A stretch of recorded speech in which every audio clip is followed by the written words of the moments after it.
It's late. Your phone is glowing. A name comes up in a message thread you haven't opened in months. Your thumb hovers over it for a second, then keeps scrolling. Another name disappears from your contacts. Another conversation stays unanswered. You're not making a scene. You're not announcing anything. You're just quietly cutting people off, one by one. And while everyone else calls it cold, you're sitting there wondering why being around people suddenly feels heavier than being alone. Most people have a simple explanation for this behavior. They call it selfish, immature, avoidant. They picture someone who doesn't care enough to maintain relationships, someone who walks away the moment things get difficult. That's the easy read, because many people who cut everyone off aren't doing it because they care too little. They're doing it because somewhere along the way, relationships started feeling expensive. Every text became a demand. Every invitation became a calculation. Every conversation carried the possibility of disappointment, misunderstanding, obligation, or conflict. So what looks like rejection from the outside can sometimes be self-protection from the inside. Not always, not for everyone, but often enough that it's worth looking closer. For a lot of people, it starts somewhere ordinary. Maybe you grew up in a house where closeness didn't always feel safe. Not dramatic, not catastrophic, just unpredictable. One day someone wanted your company. The next day they wanted distance.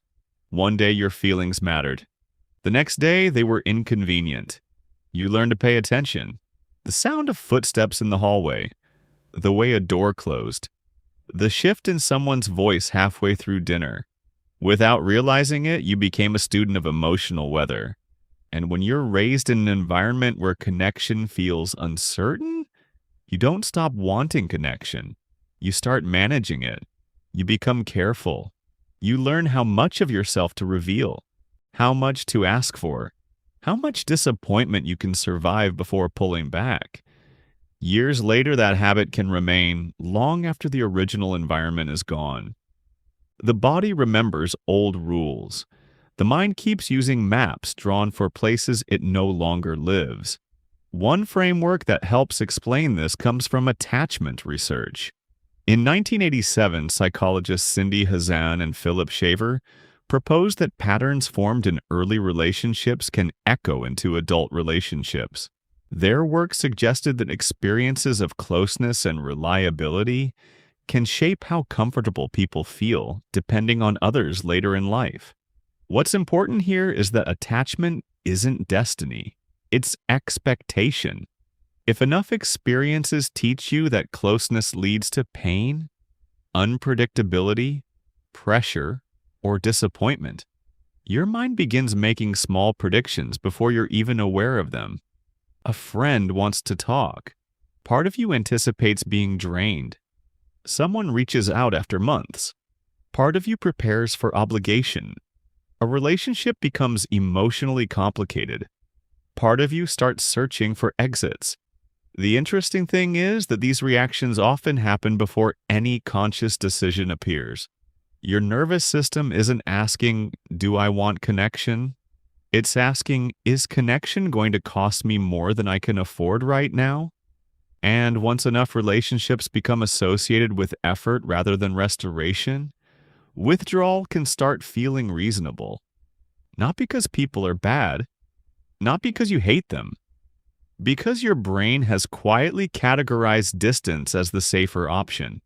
When that happens, isolation doesn't always feel lonely at first. It feels like relief. It's like living in a city built around bridges. Every bridge connects you to someone important. Family, friends, partners, colleagues. And for years you've been responsible for maintaining all of them, inspecting them, repairing them, monitoring every crack. So one day you stop. You close a bridge, then another, and at first the silence feels wonderful.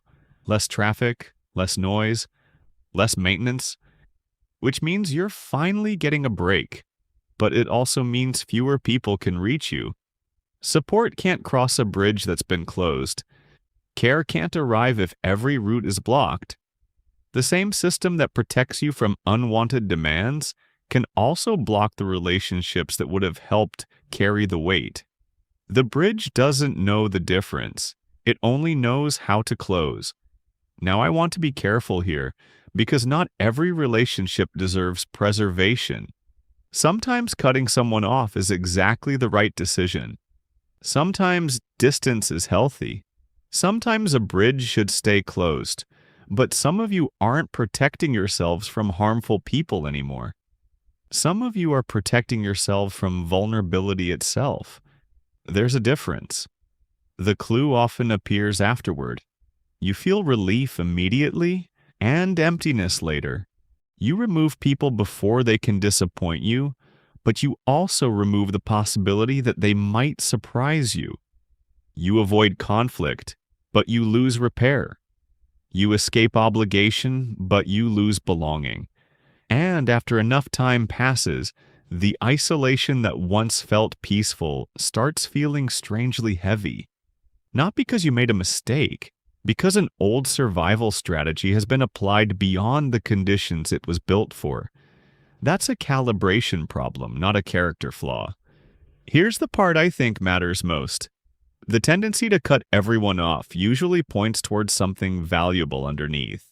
You are someone who notices the emotional cost of relationships. You pay attention to how interactions affect you. You recognize when you're overwhelmed long before many people do. Those aren't weaknesses. The difficulty comes when the system becomes too sensitive and starts treating every connection like a threat to your energy. The goal was never to become endlessly available. The goal was never to force yourself into exhausting relationships. The goal is learning the difference between a relationship that drains you and one that asks something meaningful of you. Those are not the same thing. A life with no boundaries is exhausting. A life with no bridges is lonely. The balance lives somewhere in between. Try one thing this week and see what happens. Open the conversation with the name you've been avoiding, not the dangerous one, not the person who genuinely harmed you. Choose someone neutral, someone you quietly disappeared from. Place your hand on the phone. Type one sentence, just one. "Hey, I was thinking about you today." Then send it before editing it 6 times. That's the experiment, not rebuilding a friendship, not committing to weekly calls, just reopening one small bridge and noticing what happens next. Your hand presses send. Your body survives, and you gather new information instead of relying on old predictions. If any part of this felt familiar, write this in the comments. What's the smallest reason you've ever stopped talking to someone? Not the official reason, the real one. Say it where other people can recognize themselves in it too.